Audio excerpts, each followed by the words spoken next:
Hi hall. இப்போ சாரீ ப்ரீப்ளீட்டிங்க்கு எப்படி measurement எடுக்க போகிறேன்னு நீங்கள் பார்க்க போகிறீங்க. இப்போ ஆல்ரெடி நீங்கள் நிறைய வீடியோ பார்த்துருப்பீங்க மெஷர்மெண்ட் எப்படி எடுக்குதுன்னு. ஆனால் அதில் சின்ன தப்பு, ஆனால் நீங்கள் அது பண்ணும்போது கரெக்டாக வராது. அதில் ஏதோ ஒரு தப்பு பண்ணியிருப்பீங்களா, அந்த தப்பு என்னன்னு காமிக்க தான் நான் இந்த ப்ரீப்ளீட் சொல்லிட்டு. இப்போ ஷோல்டரில் நம்பர் 1 வச்சுக்கோங்க. அவங்களுக்கு எந்த அளவு வேணுமோ கிளைண்டை ரெஃபர் பண்ணிக்கோங்க. இது 40. இப்போ செகண்ட் மெஷர்மெண்ட் சேம் ஷோல்டர்லேருந்து கிளைண்டர் பிடிச்சி சொல்லுங்க. பாடியை ஃபுல்லாக ஒரு ரவுண்ட் பண்ணிக்கோங்க. ஃபுல் பாடி மெஷர்மெண்ட்டு நீங்கள் ஸ்டோர் பண்ணிக்கோங்க, எழுதிக்கோங்க. இது எப்படி எழுதிக்கணும், ஃபுல் பாடி மெஷர்மெண்ட்டுன்னு எழுதிக்கோங்க. இப்போ இது எடுக்கிறீங்கன்னா இது இங்கே போடக்கூடாது. கரெக்டாக செஸ்டில் வச்சு நீங்கள் எடுத்துகிட்டு வந்து இந்த தொடையில் வைக்கிறீங்க. 50 இருக்குது. இந்த 50யோட நீங்கள் நிறுத்திடாமல் அந்த 50 இருக்கு இல்லையா, 50லேருந்து 1 வச்சுக்கோங்க. ஏன்னா இன்ஸ்டேட் 60, சில பேருக்கு 60 வந்துடும். ஸோ அதுக்கோசம் தான் நான் காமிக்கிறேன். 50 அவங்களுக்கு எங்கே தொப்புள் இருக்கோ தொப்புளுக்கு மேலே. இப்போ 11, 50 + 11 அப்படி எடுத்துக்கோங்க. அப்போ சாரியில் உங்களுக்கு கேப் இருக்கும். அப்போ இங்கே நீங்கள் வந்து சைட் ப்ளீட் வைக்கும் போது உங்களுக்கு ஈஸியாக இருக்கும். நீங்கள் நிறைய இடத்துல பார்க்குறது வந்து இதோட மெஷர்மெண்ட் முடிச்சிடுவீங்க. கட்டும் போது இந்த ஃபர்ஸ்ட் ஃப்ளைல் இழுக்கும். ஸோ அதுக்கோசம் தான்.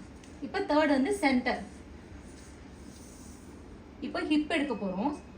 ஹிப்புக்கு பார்த்தீங்கன்னா நிறைய பேர் இப்படி தான் மெஷர்மெண்ட் எடுப்பீங்க. எடுத்து என்ன சொல்லுவீங்க, இப்போ இவங்களுக்கு 28 இருக்குன்னு. இதுதான் ராங். இதுதான் ரொம்ப தப்பு. நீங்கள் அவங்க தொடையிலே எடுத்துகிட்டு வரணும். இது ரைட்டு, இது லெஃப்ட் செஸ்ட்லேருந்து ரைட்டு செஸ்ட் வரையும். இப்போ பாருங்க உங்களுக்கு 49 இருக்குது. இதுதான் ஹிப்போட மெஷர்மெண்ட். நீங்கள் யாருக்கு எடுத்தாலும் இதுதான் ஹிப்போட மெஷர்மெண்ட். இதை தப்பு பண்ணுறதுனால தான் ப்ராப்ளம் வருது. இன்ச் டேப்பில் எடுக்கும்போது ஒரு மெஷர்மெண்ட் வரும், நீங்கள் சாரியில் எடுக்கும்போது பர்ஃபெக்டாக இருக்கும். இந்த தப்பு வர்றதுனால இதுதான் நம்ம எடுக்கிறது. இதுதான் 3 பாயிண்ட்டு. இதை வச்சு தான் நம்ம எப்படி வந்து சாரி ப்ரீப்ளீட் பண்ண பார்க்க போகிறோம். வாய் கொலரி.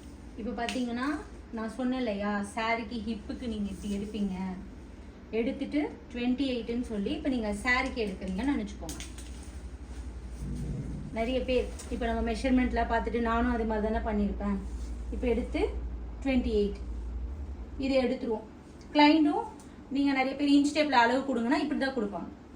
அப்போ இது 28. இதை நான் பின் கொடுத்துருவேன் பாருங்க. இப்போ நீங்கள் ப்ரீப்ளீட் பண்ணிடலாம். கிளைண்ட்டுக்கு கொடுத்துட்றீங்க. இது அவங்களுக்கு அந்த சர்க்கிள் வருதா பாருங்க. நம்ம என்ன பண்ணுவோம், சாரியை இங்கேருந்து சுற்றுவோம். சுற்றும் போது 28 இங்கேயே நின்றுடுது. இந்த பாட்டு இங்கேயே நின்றுடுது. ஸோ இங்கே வரையும் வரலை. இதுதான் கிளைண்ட் வந்து நமக்கு மெஷர்மெண்ட் எடுத்து கொடுத்து தப்பாகிற ஒரு விஷயம். ஸோ நம்ம இங்கே வரையும் வரணும்னா இப்போ இவங்களோட லெஃப்ட் செஸ்ட் வரையும் வரணும். இதுதான்.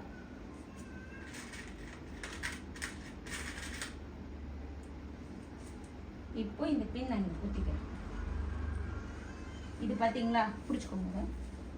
இந்த பின் ராங். இது மாதிரி மெஷர்மெண்ட் எடுத்தீங்கன்னா ராங். இதை நான் இப்போ கலட்டிடுறேன். இப்போ இன்ச் டேப்பில்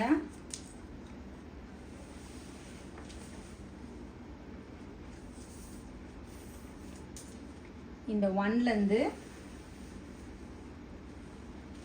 எடுங்க. அவங்களுக்கு எடுத்த மெஷர்மெண்ட் வந்துருச்சு. ஸோ இந்த தொடையிலேருந்து இந்த தொடை வரை ஃபினிஷிங் எடுக்கிற தேர்ட் பின் தான் உங்களுக்கு சென்டர் ப்ளீட்டுக்கு கரெக்டாக வரும். நீங்கள் தப்பாக இது ஹிப்புக்கு மட்டும் வச்சு எடுத்தீங்கன்னா அது ராங்.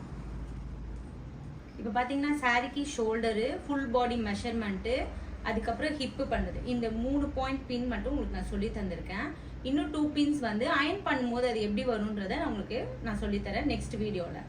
உங்களுக்கு இந்த வீடியோ பிடிச்சிருந்ததுன்னா லைக் பண்ணுங்கள், ஷேர் பண்ணுங்கள், சப்ஸ்கிரைப் பண்ணுங்கள். பார்ட் 2 வீடியோ சொல்லுங்கள், நான் உங்களுக்கு அப்லோட் பண்ணுறேன். தேங்க்யூ.